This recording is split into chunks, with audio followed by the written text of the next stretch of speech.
Ayo belajar.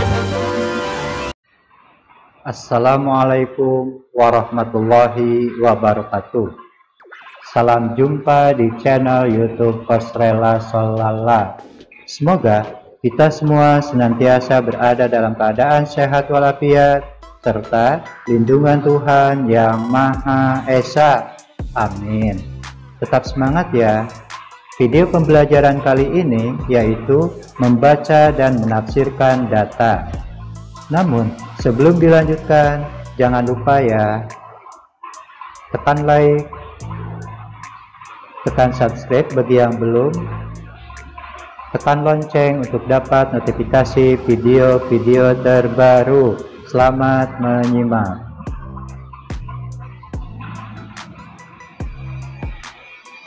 Kita masuk pada pembahasan 1. Pengertian.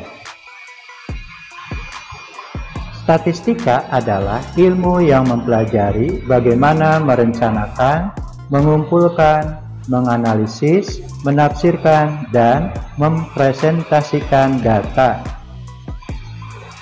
Sedangkan statistik adalah kumpulan data yang disusun dalam bentuk tabel atau daftar dan diagram yang menggambarkan atau berkaitan dengan suatu masalah tertentu.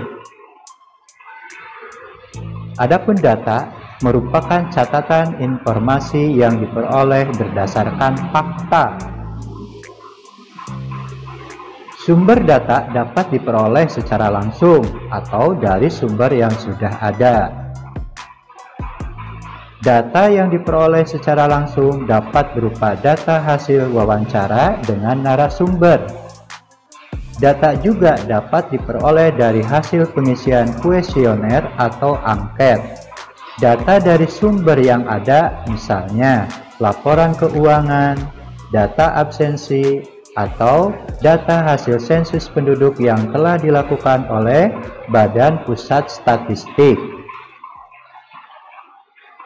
Adapun pengertian tabel adalah daftar yang berisi sejumlah data atau informasi yang biasanya berupa kata-kata maupun bilangan yang tersusun dengan garis pembatas. Membaca data dalam bentuk tabel adalah menyebutkan informasi yang hanya tertulis pada tabel tersebut. Sedangkan menafsir data dalam bentuk tabel adalah menemukan informasi lain mengenai data tersebut yang tidak tertulis pada tabel.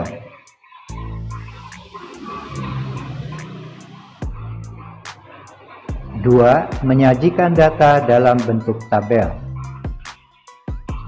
Pengamatan. Perhatikan gambar dan bacaan berikut dengan cermat. Gambar 5.2. Suasana ujian di kelas. Di suatu kelas terdapat 33 siswa yang mengikuti ujian matematika. Dari data yang diperoleh, nilai dari 33 siswa tersebut sebagai berikut.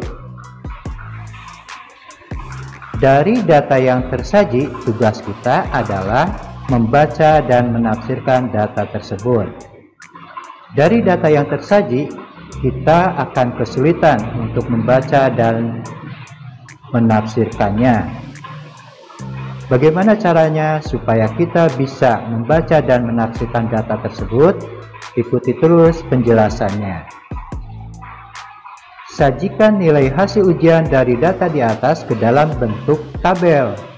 Data skor hasil ujian yang terdapat dalam contoh di atas sering kita temui dalam kehidupan sehari-hari, terutama di sekolah. Ayo menalar.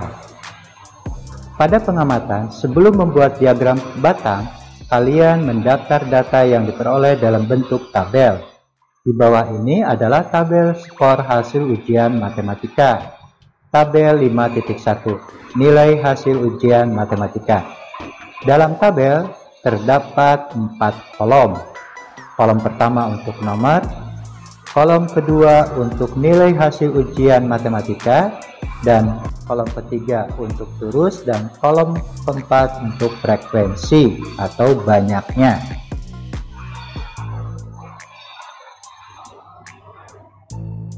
Setelah membuat tabel nilai hasil ujian matematika, kemudian membaca dan menafsirkan data tersebut.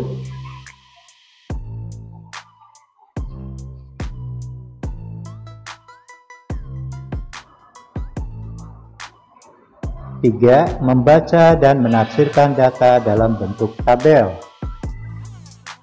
Data yang disajikan dalam bentuk tabel dapat mempermudah kita dalam membaca dan menafsirkan data tersebut.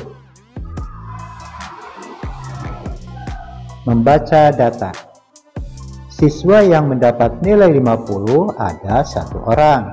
Siswa yang mendapat nilai 55 ada 2 orang. Siswa yang mendapat nilai 60 ada 2 orang. Siswa yang mendapat nilai 65 ada 3 orang. Siswa yang mendapat nilai 70 ada 4 orang. Siswa yang mendapat nilai 75 ada 4 orang. Siswa yang mendapat nilai 80 ada 4 orang. Siswa yang mendapat nilai 85 ada 6 orang.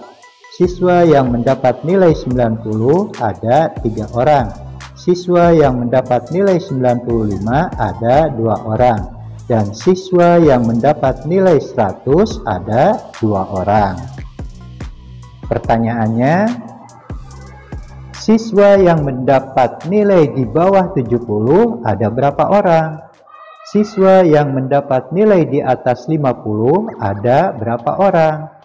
Berapa orang siswa yang mendapat nilai antara 60 dan 80? Penyelesaiannya, jawab A. Nilai di bawah 70 adalah nilai 65, 60, 55, dan 50. Jadi, 3 orang ditambah 2 orang, ditambah 2 orang, ditambah 1 orang, sama dengan 8 orang. B.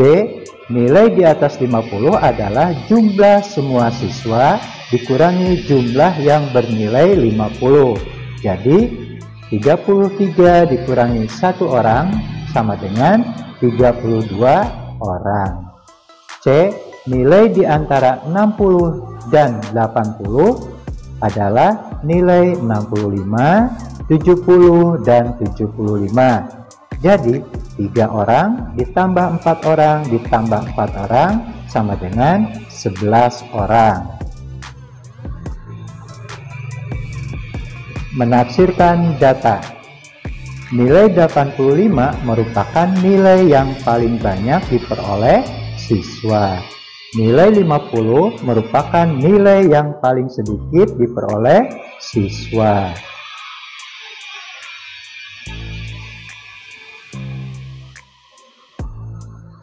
Empat, perbedaan membaca dan menafsirkan data. Ingat, membaca data dalam bentuk tabel berarti menyebutkan informasi yang hanya tertulis pada tabel tersebut. Sedangkan menafsirkan data sedikit berbeda dengan membaca data. Saat menafsirkan data dalam bentuk tabel, kita harus mampu menemukan informasi lain mengenai data tersebut yang tidak tertulis pada tabel. Informasi yang diperoleh dapat berupa data paling banyak, paling sedikit, terendah, tertinggi, selisih, atau jumlah. Perbedaan membaca dan menafsirkan data. Perhatikan contoh berikut. Tabel banyak hewan yang dipelihara Pak Kos. Kita perhatikan tabel terdiri dari 2 kolom. Kolom pertama untuk jenis hewan dan kolom kedua untuk banyaknya. Membaca data. Banyak kelinci ada 6 ekor. Banyak kucing ada 4 ekor. Banyak burung ada 7 ekor. Menafsirkan data. Hewan yang paling banyak dipelihara Pak Kos adalah burung, karena jumlahnya ada 7 ekor. Sedangkan hewan yang paling sedikit dipelihara pakos adalah kucing karena ada 4 ekor. Demikian beberapa penjelasan tentang membaca dan menafsirkan data. Mudah-mudahan apa yang disampaikan dapat dimengerti dan untuk selanjutnya dapat dipahami.